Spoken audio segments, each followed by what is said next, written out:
అందరికీ నమస్కారం అండి. ఎస్ఎల్ తెలుగు స్టోరీస్కి స్వాగతం. నేను చెప్పబోయే కథ పెళ్లి ఒప్పందం, ఎపిసోడ్ నెంబర్ 32.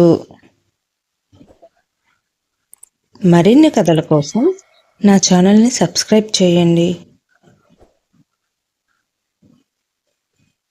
మీరకు రాహుల్పై వచ్చిన అనుమానం గురించి తెలుసుకోవాలని ప్రయత్నం మొదలుపెట్టింది.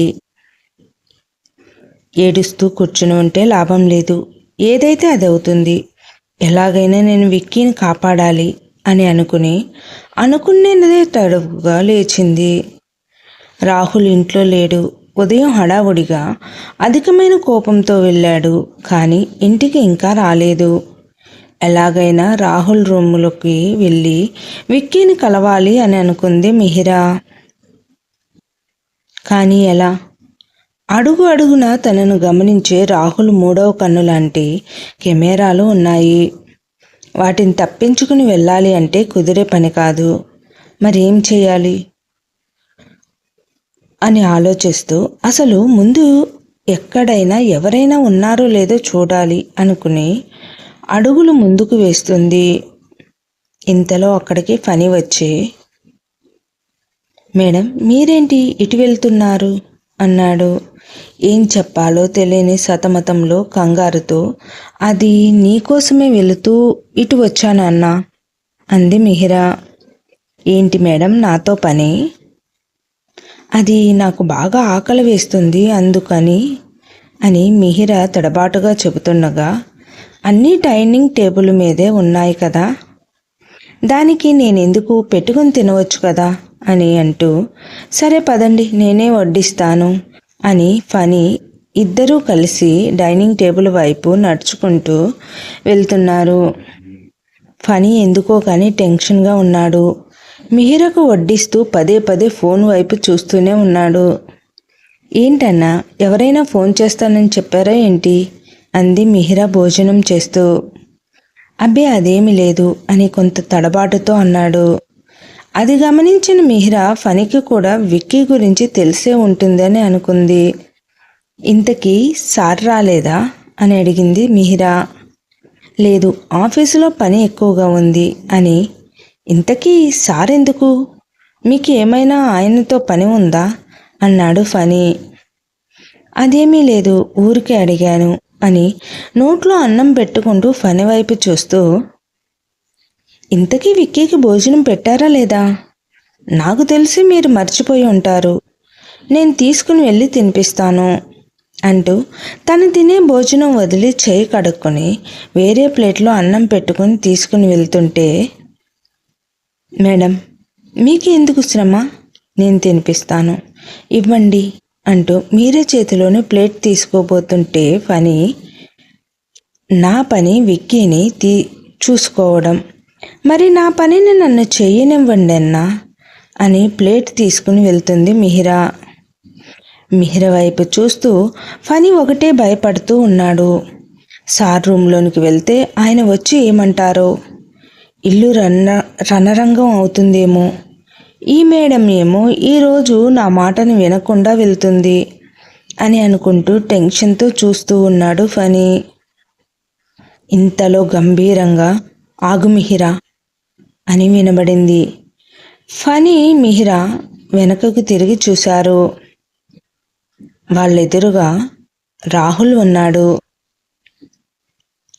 రాహుల్ని చూసిన మిహిరకు మనసులో భయం మొదలైంది. ఏమంటాడో ఏం చేస్తాడోనని అతని వైపు చూస్తూ నిల్చుని ఉంది మిహిరా. ఏంటి ఇప్పుడు నీకు ఏ పని లేదు, విక్కీని చూసుకోవడం నీ పని అని చెప్పాను అని విక్కీకి భోజనం తీసుకుని వెళ్తున్నావు అంతేనా అని అన్నాడు రాహుల్. అవును అన్నట్లు తల ఊపింది మిహిరా. సరే అయితే ఇప్పుడు నేను నీకు పనిని మారుస్తున్నాను. అది ఏమిటంటే అంటూ మిహిరా దగ్గరకు వెళ్ళి తన మొహంను చూస్తూ, ఈ రోజు నుంచి నీకు తాళి కట్టిన భర్తనైన నన్ను చూసుకోవడమే నీ పని, వినబడిందా అని అన్నాడు రాహుల్. మిహిరకు టెన్షన్ ఎక్కువైంది. రాహుల్ తనకు అంత దగ్గరగా ఉండి అలా మాట్లాడుతూ ఉంటే మరలా కొడతాడేమో అనే భయం ఒక పక్క, ఇతను ఇప్పుడే రావాలా అని ఇంకో పక్క మనసు ఆలోచనలో ఉండగా రాహుల్ మిహిర చెయ్యి పట్టుకుని డైనింగ్ టేబుల్ దగ్గరికి తీసుకుని వెళ్ళి అక్కడ కుర్చీలో కూర్చుని, ఏంటి చూస్తున్నావు?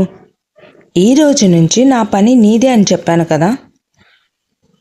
అంటూ తల ఊపింది మిహిర. మరి అయితే నాకు భోజనం పెట్టాలి కదా. పెట్టు అన్నాడు రాహుల్.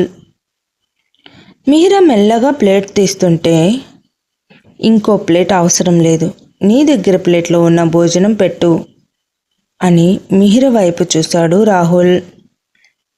మిహిర తన చేతిలోని భోజనం ప్లేటును రాహుల్ ముందు పెట్టింది. మిహిర చిన్నపిల్లలకి తల్లి చాలా ప్రేమగా అన్నం తినిపిస్తుంది కదా అని రాహుల్ అనగానే, అవును అంది మిహిర.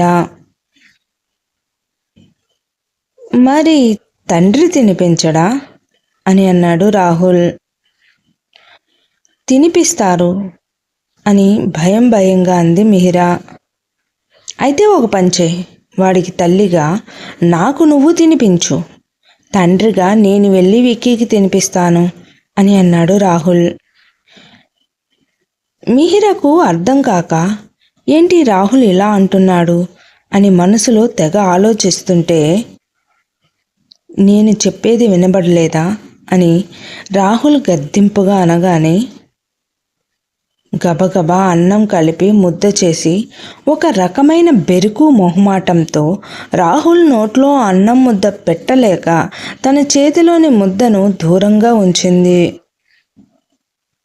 అది చూసిన రాహుల్, రేపు నా కొడుకుకు ఇలా పెడతావా? నువ్వు కూడా తల్లి ప్రేమను చూపలేవు కదా అంటూ అక్కడి నుంచి కోపంతో తన రూమ్కి వెళ్ళిపోయాడు రాహుల్. రాహుల్ ప్రవర్తన, అతని మాటల విధానం ఏమీ అర్థం కాలేదు మిహిరకు.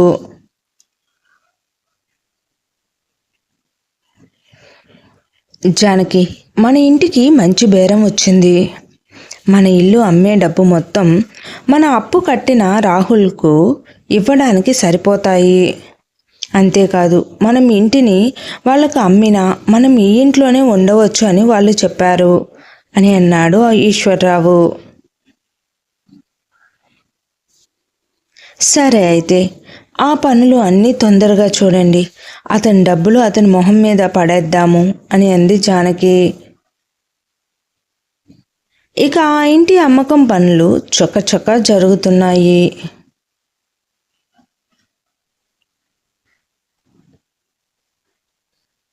మిహిర రాహుల్ గురించి ఏం తెలుసుకుంటుంది? సూర్య వాళ్ళ ఇంట్లో పరిస్థితి ఏమిటి? రాహుల్కు మిహిరపై ఎందుకు కోపం వచ్చింది?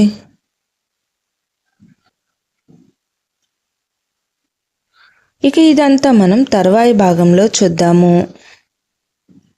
నా కథ నచ్చినట్లయితే దయచేసి సబ్స్క్రైబ్ చేసి లైక్ చేసి షేర్ చేయండి. Thank you.